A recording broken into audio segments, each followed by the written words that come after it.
जय हिंद दोस्तों। तो दोस्तों आज की वीडियो में बताने वाला हूं कि इतिहास पढ़ने का सही क्रम और तरीका क्या होना चाहिए, क्योंकि बहुत से लोग कंफ्यूज रहते हैं कि भाई किस तरीके से पढ़ें। बहुत सारे मेरे पास मैसेजेस भी आए थे कि यार इतिहास कवर नहीं हो रहा, कि कैसे उसको कवर करें तो बताओ। तो मैंने सोची कि एक वीडियो बना देता हूं इसके ऊपर प्रॉपर कि इतिहास पढ़ने का सही क्रम क्या है। तो आपको सबसे पहले पता होना चाहिए, आपको पता भी होगा ये चीज़, लेकिन फिर भी मैं आपको बता देता हूँ कि हमारा जो इतिहास है, इतिहास जो है हमारा, वो मेनली दो पार्ट्स में डिवाइड है। अभी अभी ठीक है ना, दो पार्ट्स में। कैसे? एक है हमारा विश्व का इतिहास, विश्व का इतिहास, और एक है हमारा भारत का इतिहास। तो विश्व का इतिहास क्या है, हमें बहुत ज़्यादा नहीं पढ़ना, बहुत ही कम पढ़ना है, क्योंकि इसमें से ना तो क्वेश्चन आते हैं ज़्यादा एसएससी में, ना किसी और एग्जाम में क्वेश्चन भी इसमें से बहुत कम आते हैं। तो इसको बहुत कम पढ़ना है और सबसे लास्ट में पढ़ना है इसको सबसे लास्ट में पढ़ना है आपको, ये भी याद रखना। हमें क्या फोकस करना है, मेन भारत का जो इतिहास है। अब भारत का इतिहास पे हमें फोकस करना है, और भारत का इतिहास भी हमारा तीन पार्ट्स में डिवाइड है। भारत का इतिहास हमारा तीन पार्ट्स में डिवाइड है। किस किस में? सुनो। पहला है हमारा प्राचीन भारत, प्राचीन भारत का इतिहास। दूसरा होता है हमारा मध्यकालीन भारत, मध्यकालीन भारत, ठीक है। और तीसरा है हमारा आधुनिक भारत, आधुनिक भारत, आधुनिक भारत। तो अब क्या करना है कि आप देखो, ये तीन हमारे पार्ट्स हैं इतिहास के जो हमें पढ़ने होते हैं। अब सबसे पहले आप एक चीज़ जानो कि हमारा जो प्राचीन इतिहास है उसका टाइम क्या है। तो भाई इसका टाइम स्टार्टिंग का तो इसका पता नहीं है, ये स्टार्ट कब से हुआ है, तो अज्ञात है एक तरीके से, ये मानो अज्ञात से लेकर के 712 एडी तक पढ़ना होता है ये हमें। 712 एडी तक, मतलब एडी ईस्वी होता है, ठीक है ना। इसका जो टाइम है ये है।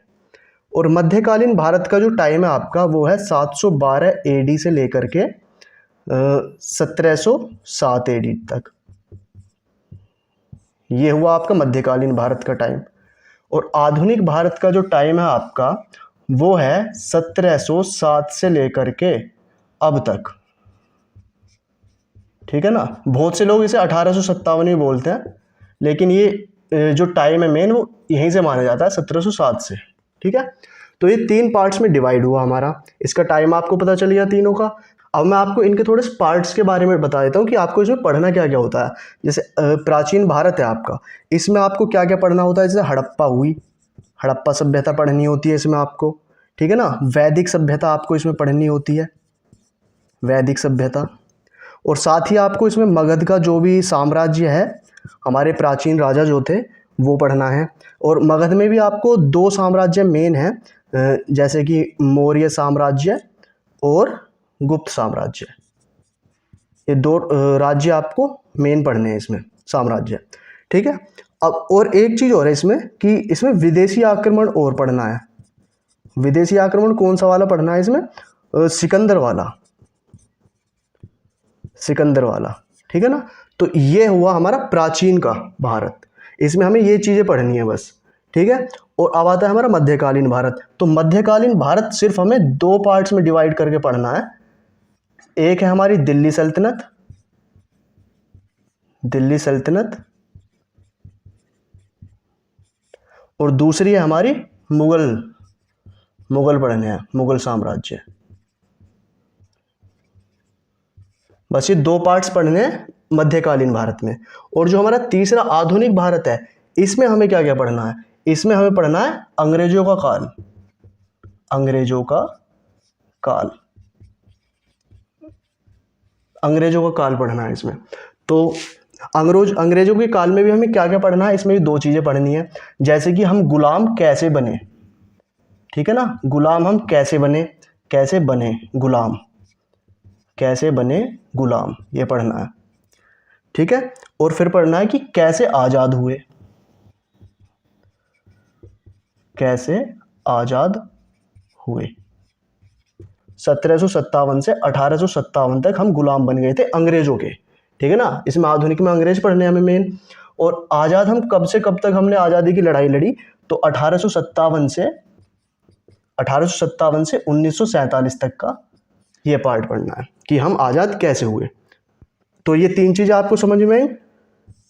ये 3 चीज़ें आ गई होंगी आपको समझ में कि प्राचीन भारत, मध्यकालीन भारत और आधुनिक भारत, ये 3 पढ़ने हैं। बस इसमें हमारा इतिहास कंप्लीट हो जाता है। तो भाई मैं आपको बता रहा हूँ, जो जैसे मैं पढ़ता हूँ ना वैसे मैं आपको बताऊँगा। तो आपको समझ में आ गया कि प्राचीन में ये चीज़ें पढ़नी है, मध्य में ये चीज़ें पढ़नी है मध्यकालीन भारत में, और आधुनिक भारत में ये चीज़ें पढ़नी है। अब आप एक चीज़ देखो, ये प्राचीन भारत जो है जितना भी, ये बिल्कुल अलग है, बिल्कुल अलग है ये। मध्यकालीन भारत और आधुनिक भारत आपस में कनेक्टेड है। समझ आया? मैं इसको साफ कर देता हूँ एक बार, आपको आसानी से समझ में भी आ जाए। तो प्राचीन भारत जो है हमारा, वो बिल्कुल अलग है, मतलब इसका पोर्शन पूरा अलग है। अब है जो हमारा दूसरा था वो क्या था? मध्यकालीन भारत, मध्यकालीन भारत। और तीसरा था हमारा आधुनिक भारत,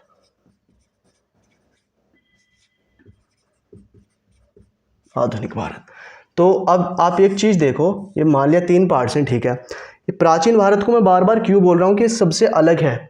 मैं इस वजह से बोल रहा हूँ कि आपको ये जो पार्ट है ना सबसे लास्ट में पढ़ना है, सबसे लास्ट में पढ़ना है इन तीनों में से भी।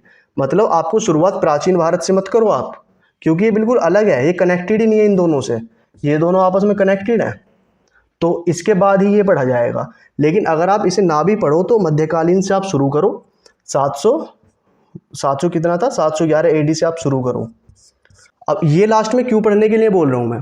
क्योंकि इसमें क्या था, हमारा भारत का ही इतिहास था, जो प्राचीन जो हमारे राजा थे, गुप्त, मैंने आपको बताया हड़प्पा सभ्यता वगैरह, और जो भी हमारे गुप्त साम्राज्य, मौर्य साम्राज्य, वो सब है। तो इसको आप अभी छेड़ो मत। शुरुआत आपको कहाँ से करनी है? मध्यकालीन भारत से। यही पढ़ना है कि ये लोग कहाँ से आए, कैसे आए, सभी चीज़ें इसमें आपको कवर हो जाएंगी। उसके बाद 1526 से आपका मुगल काल शुरू हुआ, तो वो कैसे कैसे शुरू हुआ। उससे आप क्या होगा कि हमारा जो एग्ज़ाम कोई भी होता है उसमें सबसे ज़्यादा पार्ट पूछा जाता है आधुनिक भारत का, आधुनिक भारत का सबसे ज़्यादा पार्ट पूछा जाता है। इससे रिलेटेड क्या है हमारा? इससे पहले हमारा मध्यकालीन है, मध्यकालीन है। उससे भी पहले हमारा प्राचीन है। प्राचीन को तो मैं बोल ही नहीं रहा, उसे सबसे लास्ट में पढ़ना है। तो आपको मध्यकालीन से आप शुरू करो, क्योंकि अगर आप आधुनिक से शुरू करोगे ना तो आपको समझ ही नहीं आएगा। क्यों? क्योंकि मध्यकालीन के बाद ही तो आधुनिक आप पढ़ोगे, ये दोनों कनेक्टेड हैं आपस में। क्योंकि तो एक बार और रिकॉल कर लेते हैं कि इतिहास हमें किस तरीके से पढ़ना है। तो हमें सबसे पहले मध्यकालीन भारत से शुरू करना है इतिहास, ठीक है ना। मध्यकालीन से शुरू करके आपको सेकंड नंबर पे आधुनिक भारत आ जाएगा हमारा, आधुनिक भारत सेकंड नंबर पे आ जाएगा।